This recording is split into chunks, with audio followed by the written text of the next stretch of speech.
এবার দেখুন, কে ভালো আর কে মন্দ সেটা বলতে পারবো না, কিন্তু এইটুকুনি বলতে পারি আজকের দিনটা রঙে ভরা। বিশেষ করে আজ এই যে দেখুন, পরপর দুটো ছবিকে যদি পাশাপাশি রাখেন না, যিনি নিয়োগ দুর্নীতিতে মূল অভিযুক্ত বলে এতদিন জেলে রয়েছেন, যাকে মূল অভিযুক্ত কিংপিন বলে দাবি করেছিল সিবিআই, সেই পার্থ চট্টোপাধ্যায় আজকের দিনে জামিন পেলেন। আর কি অদ্ভুতভাবে আজকেই আটক হলেন দুজন শিক্ষক, যারা চাকরিহারা ওই নিয়োগ দুর্নীতির ফলে। এর থেকে বড় রঙ্গ আর কিছু হয়?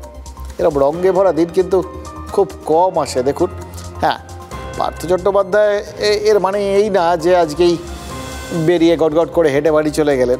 তার কারণ তার সঙ্গে আরও মানে এখন তো তিনি বলবেন যে পুরোটাই অবিচার হচ্ছে, তো তার সঙ্গে অবিচারের জেরে তিনি এতদিন এইভাবে বন্দী ছিলেন।